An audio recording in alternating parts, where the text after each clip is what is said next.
Hello guys, myself C K Mishra. और अभी हम लोग natural vegetative reproduction means reproductive हम लोग जो रिप्रोडक्शन इन ऑर्गेनिजम्स पढ़ रहे हैं, इसमें हम लोग वेजिटेटिव रिप्रोडक्शन और आर्टिफिशियल रिप्रोडक्शन के बारे में बात कर चुके थे। आर्टिफिशियल वेजिटेटिव रिप्रोडक्शन के बारे में बातें कर चुके थे। अब हमको जो बातें करना है नेचुरल वेजिटेटिव रिप्रोडक्शन के मेथड्स के बारे में बातें करना है। तो अब चलिए हम लोग देखते हैं, कुछ इसके एग्जांपल्स के बारे में देखते हैं। और ये जो भी एग्जांपल है आपके नीट में क्वेश्चंस आए हुए हैं इससे, या फिर प्रीवियस ईयर क्वेश्चन आप जब भी सॉल्व करेंगे तो उसमें देखेंगे इससे अधिक से अधिक क्वेश्चन होगा, या फिर आने वाले जो भी एग्जाम होंगे उसमें इससे क्वेश्चंस आते ही रहते हैं। मतलब कि ये हम पूरे मानकर चलेंगे कि बहुत ही इंपॉर्टेंट टॉपिक अभी हम लोग डिस्कस करने चल रहे हैं। तो देखिए अभी सबसे पहले हम लोग जो बात करेंगे, पहला हमारा जो टॉपिक है ये नेचुरल वेजिटेटिव रिप्रोडक्शन का मेथड। तो इसका हिंदी क्या होता है? प्राकृतिक कायिक जनन की विधियां। तो इसमें सबसे पहला जो विधि होता है ये होता है रूट के द्वारा। तो सबसे पहले रूट के द्वारा जो नेचुरल वेजिटेटिव रिप्रोडक्शन हो रहे होते हैं वो कैसे होते हैं? तो देखिए जैसे कि मान लीजिए कि सपोज ये कोई प्लांट है, ये कोई प्लांट हुआ और इस प्लांट के ये रूट हैं। तो इसके जो न्यू प्लांट एराइज होने वाले होते हैं इसके रूट के द्वारा ही, अगर इसके रूट को हम कट करते हैं और ये लैंड में प्लांटेड कर दें, तो मिट्टी के अंदर इसे प्लांटेड करने के बाद फिर से वहां से नया प्लांट जो एराइज होता है, ये प्लांट हूबहू अपने वही प्लांट की तरह होते हैं और वैसे ही वो ग्रो करते हैं जैसे उनके पेरेंटल प्लांट जो थे ग्रो कर रहे थे। तो ये होता है रूट के द्वारा जो न्यू प्लांट एराइज होते हैं। और किसमें किसमें होते हैं? तो दो ही एग्जांपल आपको याद रखना है, एक डलिया का और एक स्वीट पोटैटो का। बस दो एग्जांपल आप याद रखेंगे। अगला है अंडरग्राउंड स्टीम के बारे में। तो अंडरग्राउंड स्टीम का मतलब होता है, अंडर का मतलब होता है अंदर, ग्राउंड का मतलब होता है मिट्टी के अंदर, अंडरग्राउंड, और स्टीम का मतलब होता है तना। मतलब इसका मतलब होता है वैसा ताना जो मिट्टी के अंदर हो। ठीक है, तो भूमिगत ताना इसका हिंदी हम लोग बोलते हैं। अगर आप लोग हिंदी नोट करना हो तो भूमिगत ताना इसका नोट कर लीजिएगा। भूमिगत ताना में कौन कौन आता है? तो देखिए मतलब इसके जो स्टीम होते हैं ये सभी के सभी कहाँ होंगे? लैंड के नीचे होते हैं, अंडर क्या ग्राउंड के अंदर में होते हैं। तो अब चलिए जैसे कि अगर आपसे कोई पूछता है पोटैटो क्या होता है, रूट होता है या फिर स्टीम होता है, तो आप क्या बोलेंगे? तो ये स्टीम क्यों होता है ना, क्योंकि इसलिए स्टीम होता है क्योंकि ये देखिए मिट्टी के अंदर होता है, पर मिट्टी के अंदर उसके ये रूट नहीं होते हैं। ये जस्ट मिट्टी के अंदर होगा लेकिन उसके रूट जो होते हैं उससे भी अंदर होते हैं, और ये ऊपर की सतह पे होता है, मतलब कि मिट्टी के थोड़ी सी अंदर होती है। तो देखिए यहाँ पे ये आप ये आज से याद रखेंगे, पोटैटो जो भी होता है रूट नहीं होता है, स्टीम होता है, क्योंकि हम लोग इसे अंडरग्राउंड स्टीम में पढ़ रहे हैं। अंडरग्राउंड रूट नहीं है, ये स्टीम है।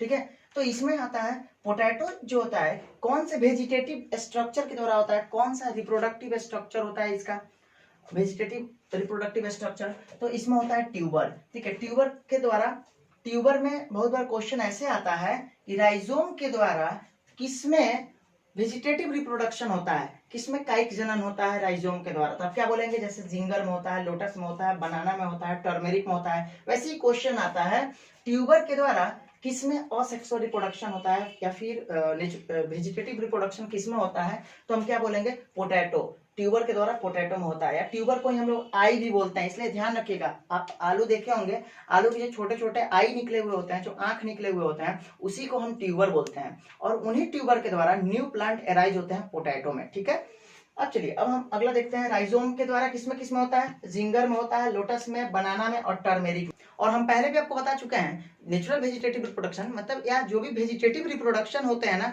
ये वेजिटेटिव पार्ट के द्वारा होते हैं, उस प्लांट के वेजिटेटिव पार्ट के द्वारा होते हैं। और प्लांट के वेजिटेटिव पार्ट कौन कौन से होते हैं? तो प्लांट में हम आपको बताए हुए थे, प्लांट के 3 वेजिटेटिव पार्ट होते हैं। कौन? पहला रूट होता है, फिर स्टीम होता है और लीफ होता है, ये 3 होता है। ठीक है, तो याद रखिएगा। अब देखिए अब यहाँ पे हम लोग देखते हैं, अगला है हमारा कॉर्म के बारे में। कॉर्म के द्वारा किसमें किसमें होता है? तो क्रोकस में होता है, ऑरुम में होता है, और इसी को कोलोकैसिया बोलते हैं हम लोग। देखिए ऑरुम का मतलब होता है अरवी, जो हम लोग खाते हैं ना सब्जी में, अरवी।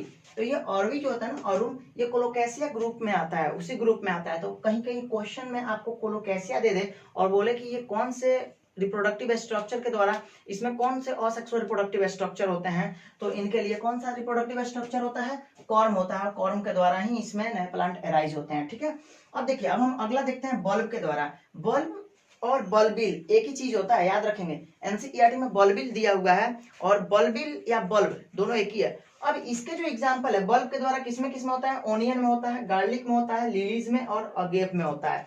यहाँ सबसे इंपॉर्टेंट जो एग्जांपल होगा ना, ये आप याद रखेंगे क्योंकि ये एनसीईआरटी का है, अगेप। ठीक है। अगेव के द्वारा, अगेव में बल्बिल के द्वारा या फिर बल्ब के द्वारा नेचुरल वेजिटेटिव रिप्रोडक्शन होते हैं, कायिक जनन होते हैं। ठीक है, अब आता है हम लोग सब एरियल एस्टीम में। ये सब एरियल एस्टीम का मतलब क्या होता है? देखिए, ये एरियल एस्टीम वैसा एस्टीम जो एरियल हो, ऊपर की तरफ में निकला हो, लेकिन क्या सब लगा हुआ है, मतलब अर्धवायवीय तना इसको हम बोलते हैं। इसका हिंदी आप लोग नोट कर लीजिएगा, क्या होगा? अर्धवायवीय तना। ठीक है, अब इसमें सबसे पहले जो आता है रनर। अब देखिए रनर में, अब पूछा जाए आपसे रनर के द्वारा किसमें किसमें असेक्सुअल रिप्रोडक्शन होता है, मतलब वेजिटेटिव रिप्रोडक्शन होता है, तो हम क्या बोलेंगे? ऑक्जेलिस बोलेंगे, ग्रास और साइनोडॉन में होता है। ठीक है, फिर एस्टोलॉन में बोला जाए तो एस्टोलॉन के द्वारा किसमें किसमें होता है? तो स्ट्रॉबेरी में होता है और वेलिसनेरिया में होता है। ठीक है, ऑफसेट के द्वारा किसमें होता है? वाटर हाइसिंथ और पिस्टिया में होता है। और ये हमें वाटर हाइसिंथ के बारे में एनसीईआरटी में बहुत ही डिटेल्स में पढ़ना है और बहुत ही इंपॉर्टेंट पॉइंट है, हम आपको पढ़ाए भी हैं वाटर हाइसिंथ के बारे में। ठीक है, तो वहां से आप लोग इस चीज को ध्यान दीजिएगा क्योंकि बहुत इंपॉर्टेंट टॉपिक है ये वाटर हाइसिंथ। और वाटर हाइसिंथ का एक बोटेनिकल नेम भी होता है, क्या होता है उसका? इकॉर्निया क्रसिप्स। ठीक है, और कहीं कहीं वाटर हाइसिंथ की जगह पे इकॉर्निया करके भी क्वेश्चन आता है, तो आप वहां देख लेंगे ये वाटर हाइसिंथ ही होगा। और पूछ लिया जाता है कि इकॉर्निया में किनके द्वारा इसमें असेक्सुअल रिप्रोडक्शन होता है, वेजिटेटिव रिप्रोडक्शन किसके द्वारा होता है? हम क्या बोलेंगे? ऑफसेट के द्वारा होता है। ठीक है, और अच्छा एक बात बताइए, हम बार बार आपसे असेक्सुअल रिप्रोडक्शन बोल रहे हैं, इसका कहने का मतलब आप समझ रहे हैं कि हम क्यों आखिर असेक्सुअल रिप्रोडक्शन ही बोल रहे हैं और फिर कभी कभी हम बोल दे रहे हैं वेजिटेटिव रिप्रोडक्शन? तो देखिए, क्योंकि हम पहले भी आपको बताए हुए हैं कि असेक्सुअल रिप्रोडक्शन और वेजिटेटिव रिप्रोडक्शन में कोई डिफरेंस नहीं होता है। उसमें भी पेरेंटल बॉडी एक होते हैं और इसमें भी पेरेंटल बॉडी एक होते हैं। ठीक है, लेकिन बात यह है ना कि अगर असेक्सुअल रिप्रोडक्शन प्लांट में हो रहा हो तो हम उसे वेजिटेटिव रिप्रोडक्शन बोलते हैं। ठीक है, तो हम उसे असेक्सुअल रिप्रोडक्शन अगर कह दें तो कहना गलत नहीं है। तो अब चलिए, अब हम लोग आते हैं अगला, शकर के द्वारा। शकर के द्वारा किसमें किसमें असेक्सुअल रिप्रोडक्शन होंगे? तो शकर के द्वारा होते हैं मिंट में होते हैं और क्राइसैंथेमम में होते हैं। ठीक है, ये दो एग्जांपल इसमें आप याद रखेंगे। अगला हमारा जो चौथा नंबर पॉइंट है ये है एरियल एस्टीम। अभी हम लोग जो पढ़ रहे थे ये पढ़ रहे थे सब एरियल एस्टीम, मतलब अर्धवायवीय तना। लेकिन अब हम लोग जो पढ़ रहे हैं ये क्या है? वायवीय तना, मतलब वैसी एस्टीम जो बिल्कुल क्या होते हैं? ऊपर की तरफ में निकले हुए होते हैं। एस्टीम ऊपर में ही होता है एस्टीम, लेकिन ये अधिक से अधिक ऊपर में निकले हुए होते हैं। किससे? इन सभी एग्जाम्पल से इनका जो एस्टीम होता है ज्यादा ऊपर में होता है, एरियल एस्टीम होता है, मतलब वायवीय तना इसे हम बोलते हैं, याद रखिएगा हिंदी में। और इसका एग्जाम्पल क्या होगा? अपन से आएगा इसमें, देखिए एरियल एस्टीम में। ठीक है, और हम अब अगला जो देखते हैं अपना एग्जाम्पल बाय लीफ के द्वारा। अब देखिए लीफ के द्वारा किसमें किसमें asexual reproduction means vegetative reproduction किसमें किसमें होते हैं, किसमें किसमें कायिक जनन होते हैं? तो क्या बोलेंगे? याद रखेंगे आप, क्या? पहला ब्रायोफाइलम होता है, दूसरा बेगोनिया होता है और तीसरा कैलेंकी होता है। ठीक है, तो ये आपको 3 एग्जाम्पल इसमें याद रखनी है। ठीक है, बस इतना ही, आपको इससे अधिक नहीं देखना है। जो हम आपको नेचुरल वेजिटेटिव रिप्रोडक्शन में जितना एग्जाम्पल लिखवाए हैं आपको इससे अधिक नहीं देखना है। तो चलिए अब हम देखते हैं यहाँ असेक्सुअल रिप्रोडक्टिव स्ट्रक्चर के बारे में। ठीक है, ये असेक्सुअल रिप्रोडक्टिव स्ट्रक्चर में ये जो है बहुत ही इंपॉर्टेंट पॉइंट के बारे में हम लोग डिस्कस करने जा रहे हैं, जो कि हम इसको नीट कैप्सूल करके बनाए हुए हैं। तो इससे देखेंगे, देखिए सबसे पहले ये असेक्सुअल रिप्रोडक्टिव स्ट्रक्चर है और जिन्हें भी हिंदी में नोट करना है वो कर लेंगे, क्या? इसे अलैंगिक जनन की संरचना है, ये लिख लेंगे अलैंगिक जनन की संरचना। तो देखिए क्वेश्चन में बहुत बार ऐसा भी आता है कि इनमें से कौन सा असेक्सुअल रिप्रोडक्टिव स्ट्रक्चर है। बहुत बार क्वेश्चन ऐसा आया हुआ है, इनमें से कौन सा अलैंगिक जनन की संरचनाएं हैं, या फिर in which of the following is the asexual reproductive structure, ऐसे करके क्वेश्चंस आते हैं। ठीक है, तो अब चलिए ये जो होता है इसका इन सभी का एग्जाम्पल हुआ ये। और बहुत बार क्वेश्चन ऐसे भी आता है जो स्पोर के द्वारा किसमें असेक्सुअल रिप्रोडक्शन होता है, तो क्लेमाइडोमोनास में, ऐसे क्वेश्चन पूछे जाते हैं। ठीक है, तो कोनिडिया के द्वारा किसमें होगा? पेनिसिलियम में होगा। बॉडिंग के द्वारा किसमें होगा? ईस्ट और हाइड्रा में होगा। शुरू से ही हम लोग पढ़ते आ रहे हैं बॉडिंग किसमें किसमें होता है? ईस्ट और हाइड्रा में होता है। ठीक है, अब देखते हैं गैम्यूल के द्वारा किसमें होता है? तो गैम्यूल के द्वारा होता है टर्मेरिक में होता है। ठीक है, ये हल्दी होता है टर्मेरिक, जिंगर में होता है, अदरक में होता है, लोटस में होता है और बनाना में होता है। ठीक है, अगला देखते हैं बल्बिल, या फिर इसी को हम बल्ब भी बोलते हैं। देखेंगे आप इसे, ये बल्बिल और बल्ब दोनों एक ही होता है। किसके द्वारा होता है इसमें? तो बल्बिल और बल्ब में होता है अगेव के द्वारा, ओनियन के द्वारा गिव ओनियन, गार्लिक और लिलीज में होता है किसके द्वारा? बल्बिल के द्वारा या फिर बल्ब के द्वारा। लीफ बर्ड के द्वारा किस में होता है? तो लीफ बर्ड के द्वारा होता है आपके ब्रायोफाइलम में होता है। लीफ बर्ड के द्वारा ऑफसेट के द्वारा किस में होता है? तो सॉरी, इसमें लीफ बर्ड में देखिए ब्रायोफाइलम भी होता है, बेगोनिया और कैलेंकी, ये 3 आते हैं। पहले भी हम बताए हुए हैं, लेकिन हम यहाँ पे सभी एग्जांपल्स को एक साथ समराइज कर दिए हैं और आपको असेक्सुअल रिप्रोडक्टिव स्ट्रक्चर के बारे में जितने भी एग्जाम्पल है उन सभी को मैंने यहाँ नोट डाउन कर दिया है। और इससे अधिक आपको एग्जाम्पल नहीं पढ़नी है, चाहे आप किसी भी मेडिकल एग्जामिनेशन दे रहे हो तो उसमें, या फिर नीट का क्वेश्चन सॉल्व कर रहे हो, या फिर कोई भी बोर्ड का पेपर आप दे रहे हैं, प्रीवियस ईयर का क्वेश्चन सॉल्व कर रहे हैं, तो उससे भी ये सभी क्वेश्चन आपके आने वाले हो या फिर पिछले ईयर में आए हुए हैं, सभी क्वेश्चन सॉल्व हो जाएंगे। ठीक है, अब हम यहाँ देखते हैं ऑफसेट के बारे में। ऑफसेट के द्वारा किसमें होता है? तो वाटर हाइसिंथ में होता है और पिस्टिया में होता है। शक्कर के द्वारा किसमें होगा? शक्कर के द्वारा मिंट में, मिंट होता है आपका पुदीना, ये होता है, और क्राइसैंथेमम में होता है। ठीक है, और फिर रनर के द्वारा किसमें होगा? रनर के द्वारा ग्रासेस में होता है, ऑक्जेलिस में होता है और साइनोडॉन में होता है। इन सभी को हम यहाँ जल्दी से कर रहे हैं इसलिए क्योंकि हम पहले से सब कुछ समझ चुके हैं। ठीक है, और ये ट्यूबर और आई के द्वारा किसमें होता है? पोटैटो में होता है। ये हम सब बातें कर चुके हैं, लेकिन बस हम यहाँ नीट के लिए एक बहुत ही इंपॉर्टेंट पॉइंट है ये सभी, और इसलिए हम नीट कैप्सूल बनाकर, ये नीट कैप्सूल हमारा सेकंड पॉइंट है क्योंकि इसके पहले एक फर्स्ट पॉइंट हम दे चुके हैं। तो चलिए, ये सारे पॉइंट हमारे असेक्सुअल रिप्रोडक्शन के रिलेटेड जितने भी थे सभी खत्म हो गए। असेक्सुअल रिप्रोडक्शन में हमने सबसे पहले क्या देखा था? लाइफ स्पेन के बारे में देखा था, याद होगा आपको। हम बस 2 मिनट के अंदर में आपको ये सभी पॉइंट के बारे में एक बार बात कर ले, डिस्कशन कर ले हम लोग कि पहले से हम लोग क्या पढ़े हुए हैं। पहला लाइफ स्पेन हम लोग पढ़े हुए हैं, दूसरा क्या पढ़े हुए हैं? टाइप पढ़े हुए हैं, सॉरी रिप्रोडक्शन पढ़े हुए हैं, और रिप्रोडक्शन के टाइप के बारे में पढ़े हुए हैं। फिर हम लोग वहाँ असेक्सुअल रिप्रोडक्शन और सेक्सुअल रिप्रोडक्शन के बारे में पढ़े हैं। असेक्सुअल रिप्रोडक्शन के कौन कौन से मेथड होते हैं उसके बारे में पढ़ लिए हैं। फिर सेक्सुअल रिप्रोडक्शन क्या होता है उसके बारे में हम लोग पढ़ लिए हैं। अब हमें फिर वेजिटेटिव रिप्रोडक्शन क्या है उसके बारे में बातें कर चुके हैं हम लोग। वेजिटेटिव रिप्रोडक्शन के कौन कौन से टाइप होते हैं और उसमें नेचुरल वेजिटेटिव रिप्रोडक्शन कौन कौन से होते हैं, इन सभी के बारे में हम लोग बातें कर चुके हैं।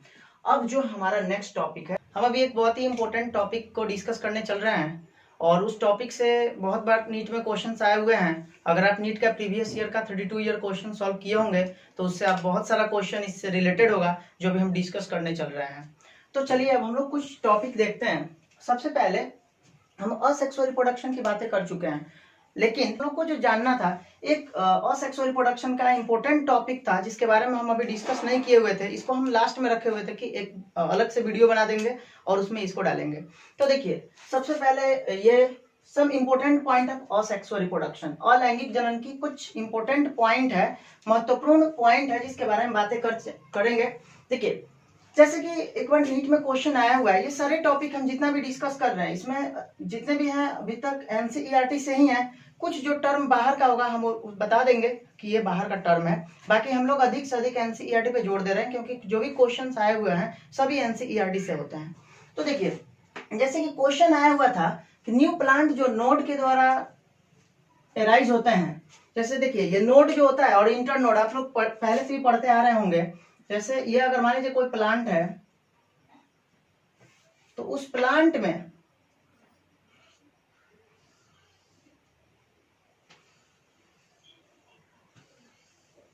देखिए, अगर मान लीजिए ये सपोज कोई प्लांट है तो इस प्लांट में आपको जो भी ये दिख रहा है इसको हम लोग बोलते हैं नोड, इसको नोड बोलेंगे।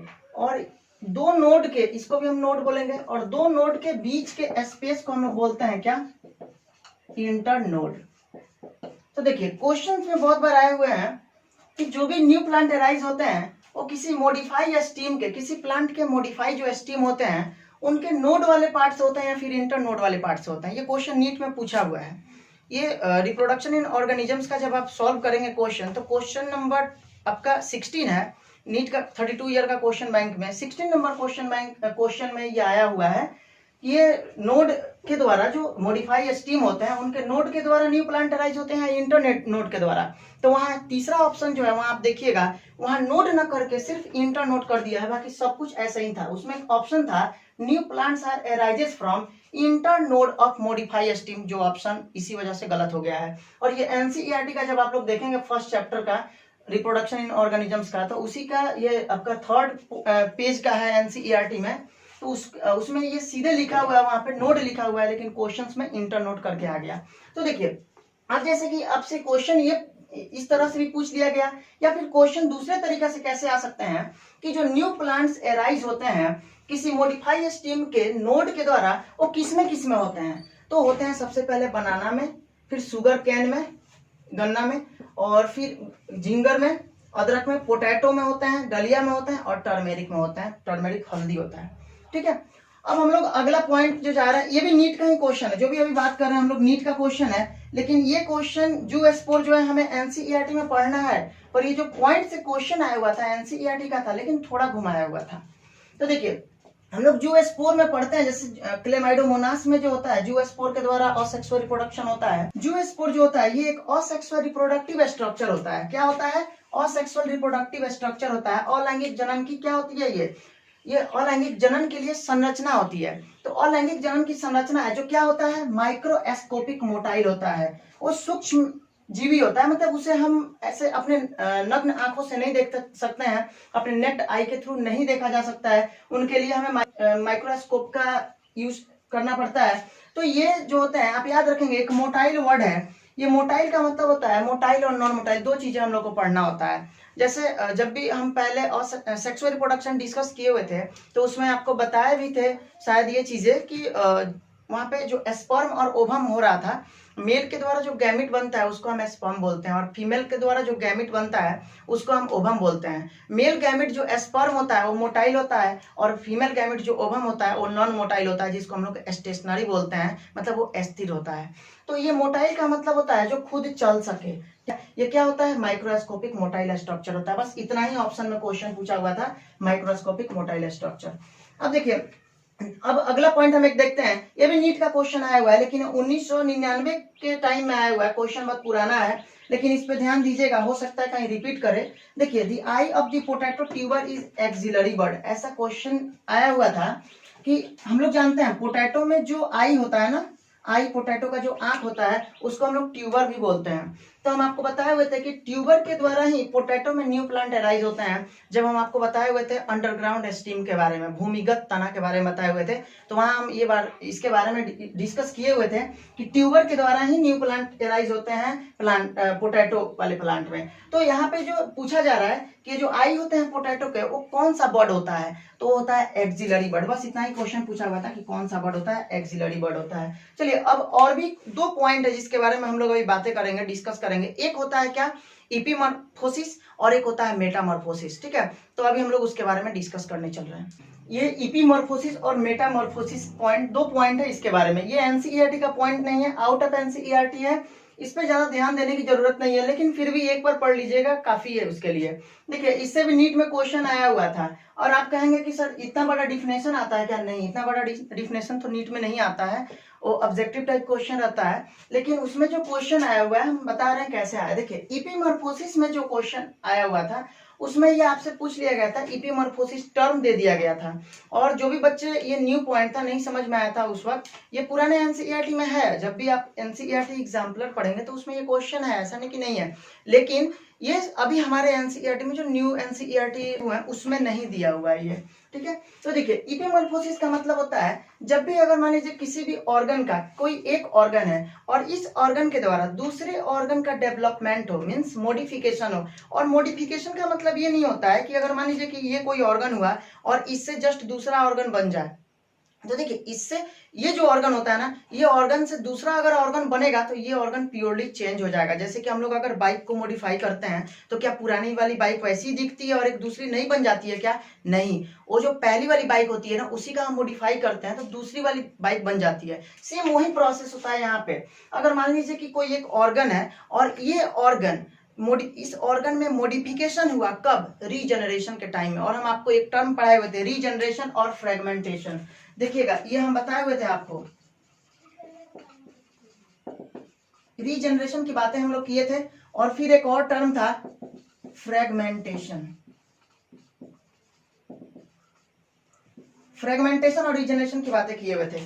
जैसे कि हम इसका हिंदी बताए हुए थे, पुनर्जनन है, और इसका विखंडन बताए हुए थे। पुनर्जनन में देखिए रीजनरेशन में होता क्या है कि ये कोई भी, इसमें हम बताए थे, इसमें भी जैसे न्यू ऑर्गेनिज्म जो न्यू ऑर्गेनिजम्स जो एराइज होते हैं वो किसके द्वारा होते हैं?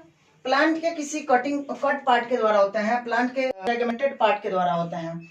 और प्लांट के जो फ्रेगमेंटेड पार्ट होंगे, किसी भी ऑर्गेनिजम्स के फ्रेगमेंटेड पार्ट के द्वारा होते हैं। तो जैसे कि हम इसमें आपको बताए हुए थे उसमें लिजार्ड के बारे में, लिजार्ड बताए हुए थे, जैसे स्टार फिश के बारे में बात किए हुए थे, फिर से क्रैब के बारे में बात किए हुए थे। जैसे क्रैब का मतलब होता है केकड़ा। तो देखिए इन सभी के बारे में हम पहले भी आपको बता चुके हैं, इसलिए हम इसके बारे में ज्यादा डिस्कस नहीं करेंगे। बस हम आपको ये बताएंगे कि इसमें जो न्यू ऑर्गेनिज्म एराइज होते हैं वो किसके द्वारा होते हैं? तो इंजरी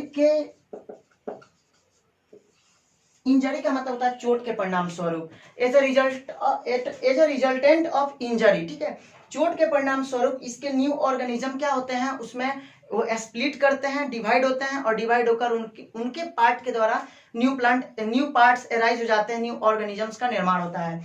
जैसे लिजार्ड में होता है, लिजार्ड में आप लोग देखे होंगे, अगर लिजार्ड का पूंछ कट जाए, उसके टेल पार्ट के कट जाने के बाद से उसके जो कटे हुए पार्ट होते हैं उससे नए ऑर्गेनिजम्स डेवलप नहीं होते हैं, लेकिन जो कटे हुए भाग होते हैं फिर से डेवलप हो जाते हैं। अब आते हैं हम लोग फ्रेगमेंटेशन में। फ्रेगमेंटेशन में भी जो न्यू प्लांट एराइज होते हैं ये भी फ्रेगमेंटेड पार्ट के द्वारा ही होते हैं। जैसे कि पार्ट क्या होंगे, स्प्लिट करते हैं, कोई अगर ये ऑर्गेनिजम्स है तो ये स्प्लिट करता है, टूटता है, और प्रत्येक इसके पार्ट से नए पार्ट्स का डेवलपमेंट होता है, मतलब न्यू ऑर्गेनिजम्स का डेवलप होता है। और ये प्रोसेस होता है असेक्सुअल रिप्रोडक्शन में, हम लोग बातें कर चुके हैं। अब हमको इससे थोड़ा समझना है, जैसे रीजनरेशन से हमको समझना है इपीमॉर्फोसिस, क्योंकि हम बताए हुए हैं यहाँ पे during regeneration modification of one organ to another organ is called epimorphosis. तो देखिए जब भी रीजनरेशन होता है, ये रीजनरेशन होता है पुनर्जनन, मतलब पुनर्जनन का मतलब होता है फिर से दोबारा निकलना।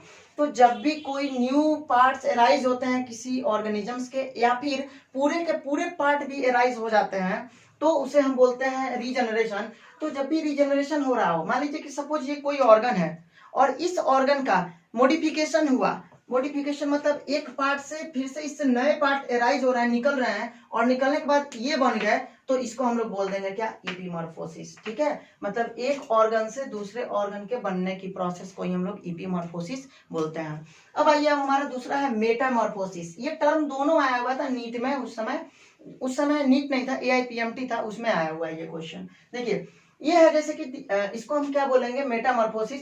तो मेटामॉर्फोसिस में और इपीमॉर्फोसिस में थोड़ा सा डिफरेंस ये है ना कि इपीमॉर्फोसिस में क्या होता है, एक ऑर्गन के द्वारा, ऑर्गेनिजम्स के किसी एक ऑर्गन के द्वारा पूरे दूसरे ऑर्गन का मॉडिफिकेशन होता है, मॉडिफाई होता है।